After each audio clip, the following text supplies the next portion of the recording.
तो एक बार फिर से अब तमाम न्यूज़ मॉनिटर के दोस्तों का, दर्शकों का स्वागत है, खैर मकदम है। आज 19 तारीख है, 19 जनवरी है, सोमवार का दिन है, सप्ताह का पहला दिन है, लिहाजा बहुत सारी खबरें हैं। उन तमाम खबरों की चर्चा करेंगे, लेकिन बेहद कम समय में, ताकि आपका बेशकीमती वक्त जो है वो ज़ाया ना हो, बर्बाद ना हो। सबसे पहले बात अंशिका की। इस मामले की जांच करने रही एसआईटी को एक बड़ी कामयाबी मिली है।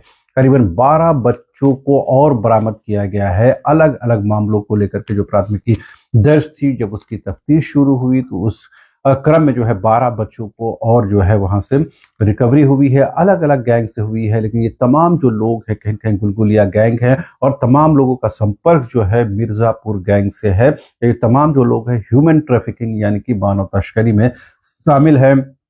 लिहाजा इन लोगों की 3 महत्वपूर्ण लोगों की गिरफ्तारी भी हुई है इस मामले में, जो इस पूरे गैंग के कहीं न कहीं किंगपिन या मुख्य सरगना माने जा सकते हैं। और फिलहाल इन बच्चों का डीएनए टेस्ट करा के उसके बाद उनको परिवार को सुपुर्द किया जाएगा। तो अंश और अंशिका से जो जांच शुरू हुई वो खत्म नहीं हुई है, और लगातार जो जांच हो रही है उसमें 12 और बच्चों की बरामदगी कहीं न कहीं जो है उन तमाम परिवारों को बड़ी राहत देता हुआ नजर आ रहा है। और वैसे भी मुख्यमंत्री हेमंत सोरेन ने अपने ट्वीट में ये कहा भी था कि ये मामला यही खत्म नहीं होगा, और ऐसे तमाम मामलों की गहनता से छानबीन होगी। तो जाहिर सी बात है, कहीं न कहीं उसी क्रम में 12 और बच्चों की बरामदगी हुई है। कन्हैया जो एक मासूम है, उसकी बरामदगी अब तक नहीं हो पाई है। करीबन 60 से ज्यादा दिन हो गए हैं, और उस मामले में भी पुलिस की जांच चल रही है। इस बीच लातेहार से एक महत्वपूर्ण खबर आई है। करीबन वहां 9 लोगों की मौत हो गई है। जरूरत से ज्यादा बस में सवार करने से बस अनियंत्रित हो गई, अनकंट्रोल हो गई, और उसके बाद वो पलट गई बस, वो गिर गई या दुर्घटना का शिकार हो गई, जिसमें 9 जो लोग हैं वो घटना स्थल पर मौत हुई, और करीबन 82 की संख्या में जो है इन लोगों को जो है हॉस्पिटलाइज भी कराया गया है। तो ये आप देखेंगे किस तरह से जो है ट्रांसपोर्टेशन को लेकर के जो कमी है उसका खामियाजा इन लोगों को जान देकर चुकाना पड़ रहा है। कि अगर सरकारी जो ट्रांसपोर्टेशन है वो बेहतर स्थिति में होता, तो प्राइवेट जो गाड़ियां हैं इतना ज्यादा नहीं फैलती, और वो इतना मिसयूज नहीं करती लोगों को, और उनके भाड़ा को लेकर के या फिर उनके व्यवहार को लेकर के या फिर उनके कार्य व्यवहार को लेकर के कोई कंट्रोल नहीं है सरकार का। जाहिर सी बात है, कहीं ना कहीं इसका खामियाजा जो है हम लोगों को चुकाना पड़ रहा है।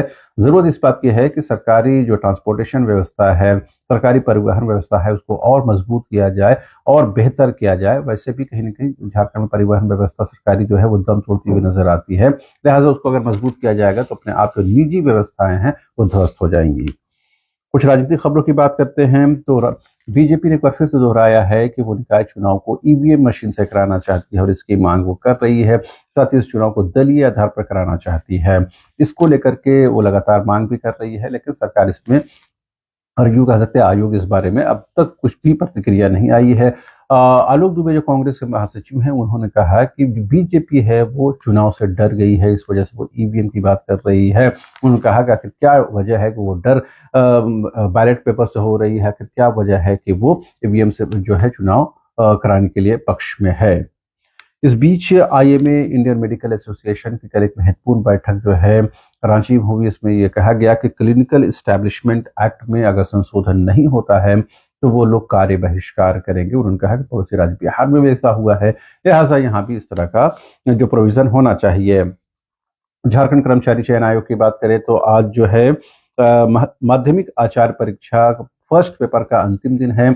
आज से ही दूसरा पेपर जो है, सेकंड पेपर की शुरुआत भी हो जाएगी। वो 24 तारीख तक ये परीक्षा होगी। 1373 पद के लिए ये परीक्षा हो रही है, और 15 जनवरी से ये परीक्षा शुरू हो गई है अलग अलग सेंटर में। तमाम परीक्षाएं जो है ऑनलाइन मोड में हो रही है। अभी तक कहीं भी कुछ छिटपुट जो अव्यवस्था के बाद छोड़ दिया जाए तो तमाम जो परीक्षाएं जो शांतिपूर्ण होती हुई नजर आ रही हैं। मौसम की बात करें तो मौसम में तब्दीली आई है। कड़ाके की जो ठंड थी उसमें थोड़ी राहत मिली है। मौसम विज्ञान केंद्र के मुताबिक अगले 3 दिनों में 5 डिग्री तक जो तापमान है वो बढ़ सकता है। तो जाहिर सी बात है, कहीं ना कहीं जनवरी अब खत्म होने वाला है, फरवरी से भी मौसम जो है बदलाव की ओर बढ़ेगा।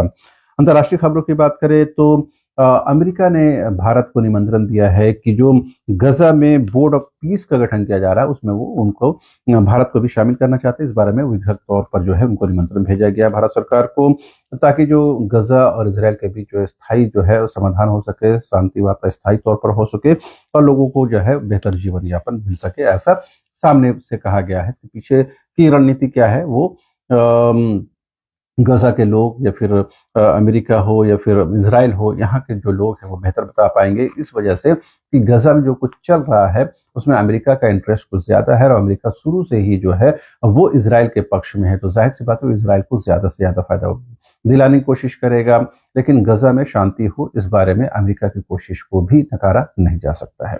ग्रीनलैंड में अमेरिका का विरोध शुरू हो गया है। ग्रीनलैंड पर कब्जा करने की कोशिश का अमेरिका का जो इरादा है उसका ग्रीनलैंड में जबरदस्त तरीके से विरोध हो रहा है और वो ग्रीनलैंड के लोग जो ये कह रहे हैं कि वो किसी भी सूरत में अमेरिका की अधीनता पराधीनता को स्वीकार नहीं करेंगे।